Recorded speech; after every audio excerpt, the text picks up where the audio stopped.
let me start this devotion with a question. Right?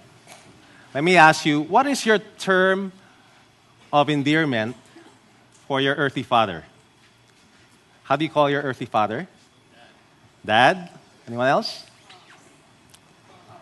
Papa? Pops? Yeah?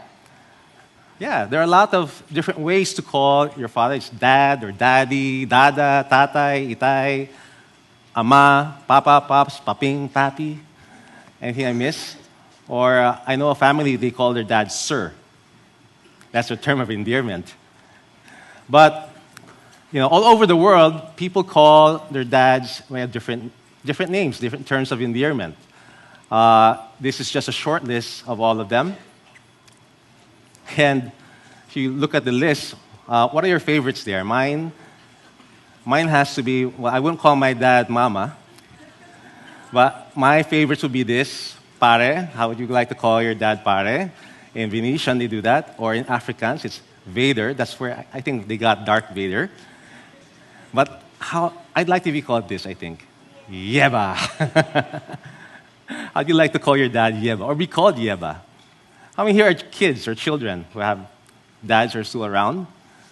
Yeah? So, what do you call your dad? My son, Joshua, he just calls me when he needs something, dada, or when he's super sweet. Yeah? How about Jesus? What do you think Jesus called his father?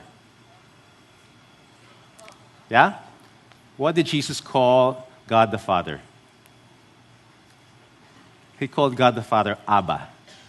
He didn't have this in mind, okay? But he had Abba. Abba is an Aramaic, it's Aramaic for daddy. It's a childlike, intimate term for one's father. And do you know that Jesus was the first Jewish rabbi to call God Father or Abba? Okay? And that was radical during his time. Now, how do I know this? Because I did the research. And R.C. Sproul said this.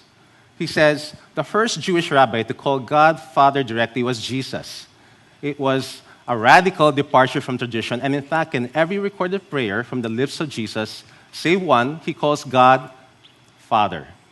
It was for that reason that many of Jesus' enemies sought to destroy him, because he assumed to have this intimate, personal relationship with a sovereign God of heaven and the creator of all things, and he dared to speak in such intimate terms with God.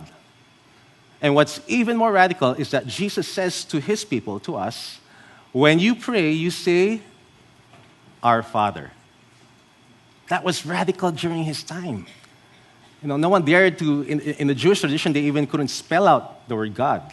It was G, and then there's a dash, and then it's D. Jesus asked us to call God our Father. And he has given to us that right and privilege to come into his presence of the majesty of God and address him as a father, because indeed he is our Father. He has adopted us into his family and made us co-heirs with his only begotten Son. That's radical. Jesus saying, when you pray, you say our Father. We take it for granted, but during that time, it was a radical commandment to even suggest that we call God our Father. And he gave us that right. Imagine the creator of the universe, sovereign. You could call him Abba, Father. And by Jesus saying to call his Father our Father, he's saying we are family. We are family. And that we have a Father who cares for us intimately. Matthew chapter 10, verse 30 says, God even knows how many hairs are on your head. Even if you've lost your hair already, he still knows how many hairs or number of hair that you lost. But that is how intimate God is, that we are invited to call him Abba, our Father.